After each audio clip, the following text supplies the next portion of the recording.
Olá, eu recebi um convite para fazer essa fala para o Cieres e fico muito honrada, muito obrigada pelo convite. E nós vamos falar um pouquinho a respeito de inovação, reforma e mudança na educação. É até interessante a gente falar, né, em inovação, reforma e mudança, porque na verdade eu sou professora desde 1988 e desde então eu escuto falar em inovação, reforma e mudança.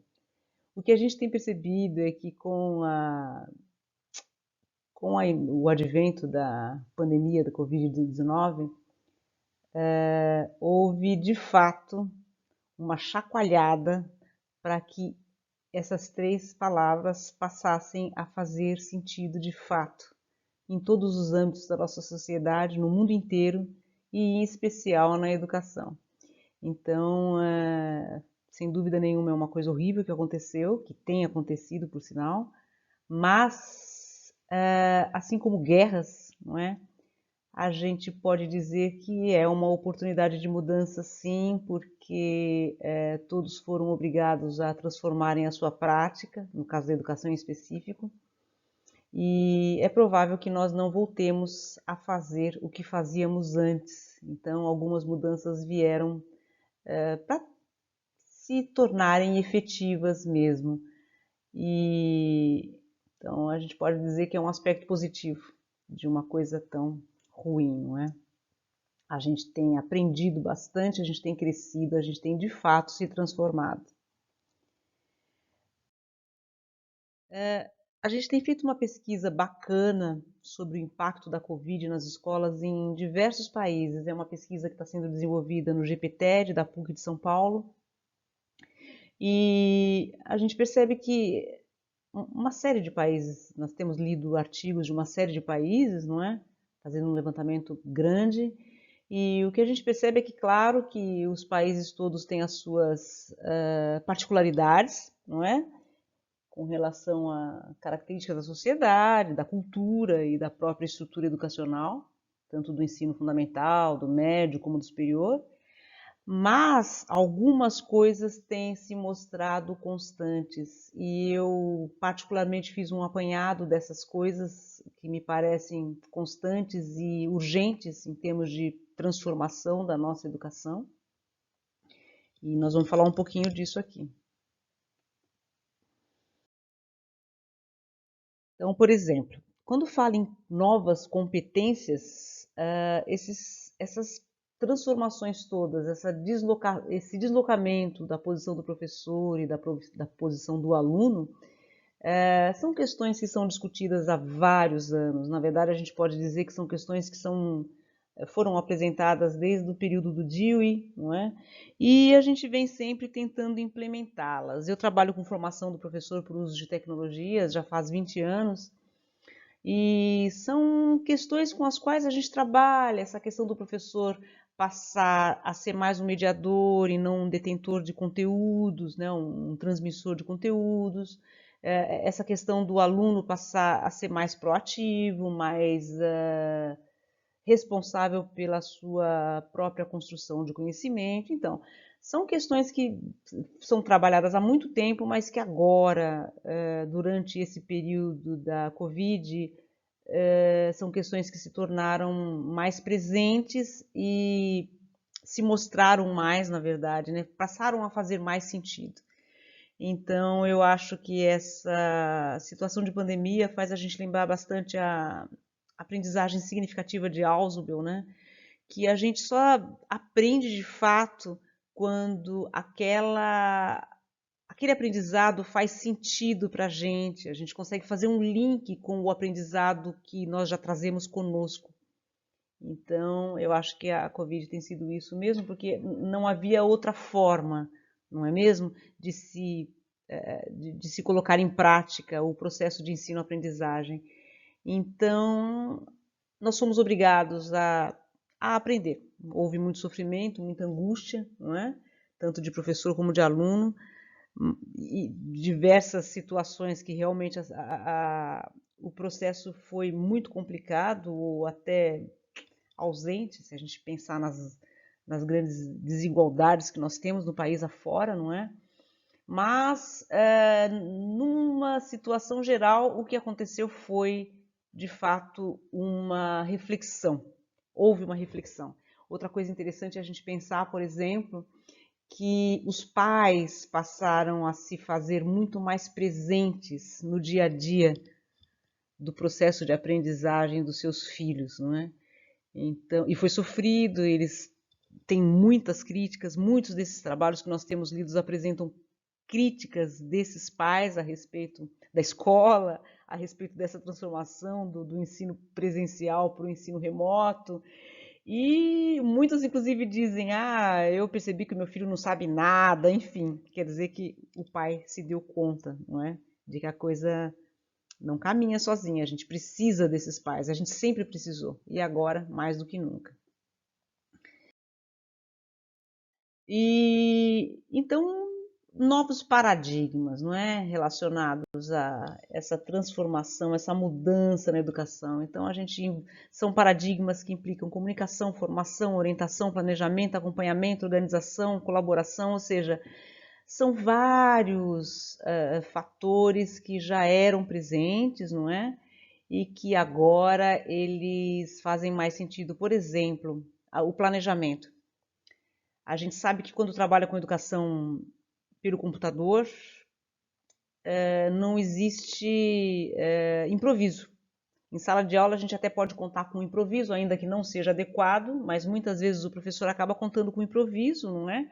Mas na educação à distância isso não é possível. Então é preciso planejar, é preciso acompanhar, é preciso se organizar de diversas formas.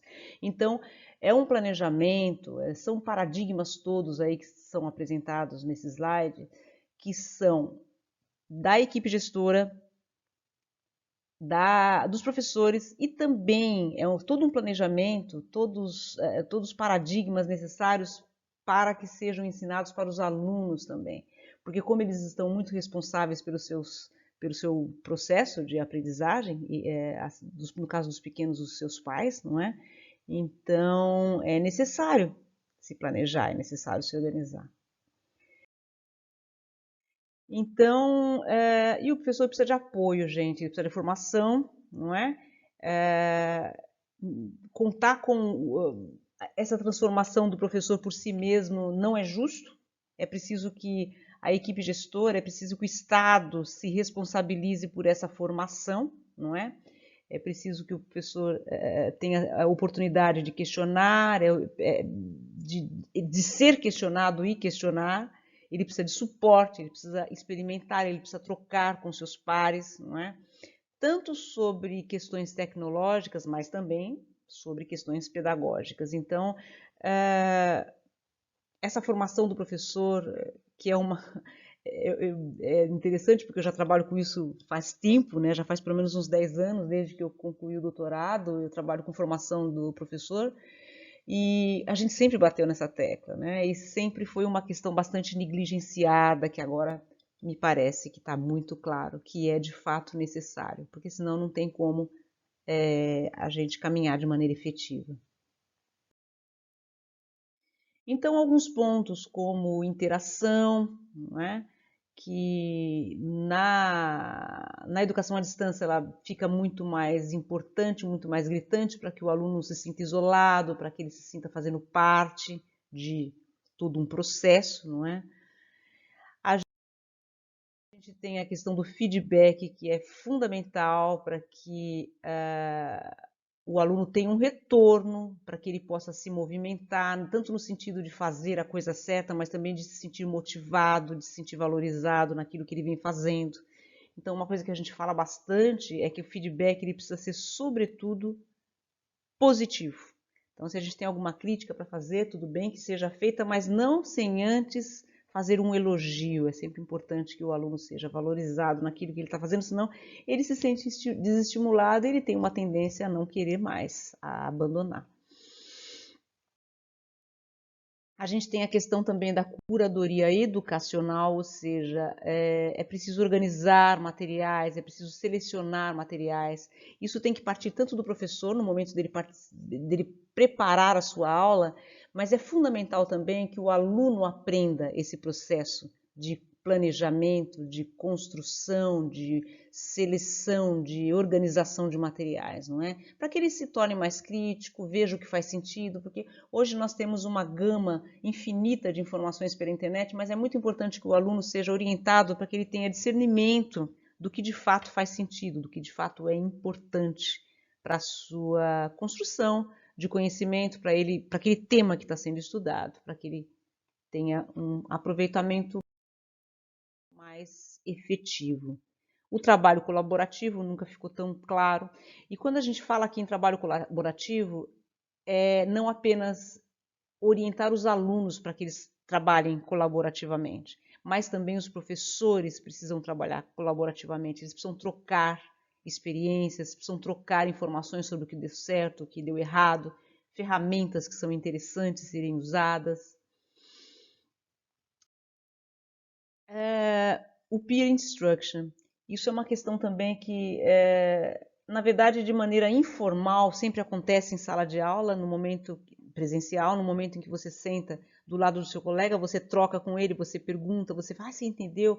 Me explica aí que eu não entendi, eu quero entender. Então, quer dizer, essa troca entre alunos é importantíssima, não é? Quem trabalhou e trabalha com o peer instruction de forma mais pontual é o professor Eric Mazur, da Universidade de Harvard, e uma das coisas que ele aponta, muito interessante, é que é muito mais fácil aprender com um colega que acabou de acabou de construir aquele aprendizado, aquele conhecimento, do que com o professor que já está com aquele conhecimento sedimentado e está mais distante do aluno. Então, essa questão do peer instruction é muito interessante que seja trabalhada junto aos alunos. E, por fim, a autorregulação. É preciso que o aluno se responsabilize pela construção do seu conhecimento, e para isso é preciso que ele tenha consciência de o que ele sabe, o que ele não sabe, qual é o caminho mais viável para que ele aprenda, qual é o momento do dia, de que forma, usando quais ferramentas. Então é preciso que o professor oriente o aluno para que e isso varia, não é? Dentro de uma sala de aula a gente tem várias formas diferentes de se aprender, não é? Tem vários estilos. Então é muito importante que o professor oriente os seus alunos, explique para eles essas diferentes formas de se aprender, para que ele tenha consciência e para que ele se aproprie desse seu processo de conhecimento. Foi um prazer falar com vocês aqui nesse slide eu tenho algumas referências que foram e têm sido utilizadas nos nossos estudos, não é? E eu fico à disposição caso vocês queiram tirar alguma dúvida e bater um papo sobre esses temas todos. Muito obrigada, um abraço.